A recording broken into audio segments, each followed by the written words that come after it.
And how do you find the best doctors? Well, there are a growing number of websites that review or rate medical professionals, but which ones can you trust and how are they influencing your doctor's practice? Here with the scoop is WSJ's medical reporter Sumathi Reddy. Hi Sumathi, great to see you. Hi, nice. Thanks for having me. So these medical review websites are on the rise. They're mushrooming, is that right? I mean, they say there's 40 to 50 now, so yeah, it's not just Yelp and like Angie's List. Incredible, but there's a big three, right, that most people go to. Can you tell us about those? Doctors usually point to vitals, health grades, and rate MDs.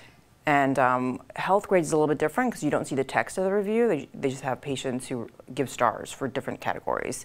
The other two actually will have text, so it'll be like Yelp. You'll see an anonymous name or someone's first name, and they'll actually say, you know, what X and Y, Z about the doctor. And how do patients say that they're utilizing these sites? Are they taking everything at face value, or do they take some things with a grain of salt? I mean, it depends on who you ask, but I feel like, you know how hard it is to find a doctor. Sure. Usually it's always word of mouth. So this is like one venue where you can go and you can sort of get some sense of what people are saying about doctors, so it can be helpful. Absolutely. And what do doctors say about it? I know the problem so many times with these sorts of sites, and not just for doctors, is that you are more likely to go on and write a review when you're upset than when you're satisfied. So do they skew negative?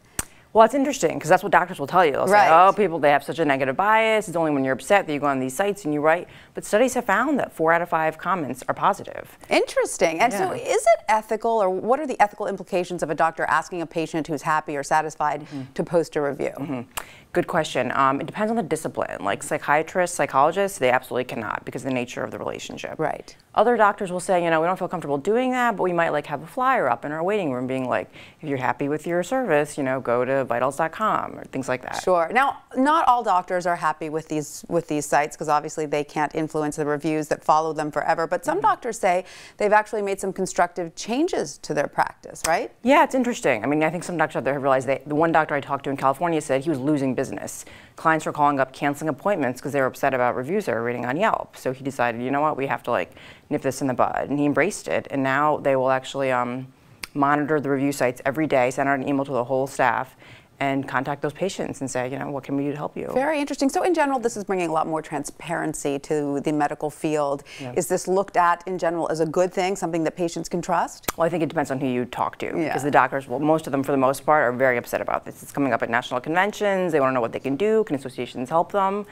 Patients, you know, other experts will, of course, say that it's a good thing. Right, right. Yeah. All right. Well, thank you so much, Sumathi, for all of that. Thanks for having me.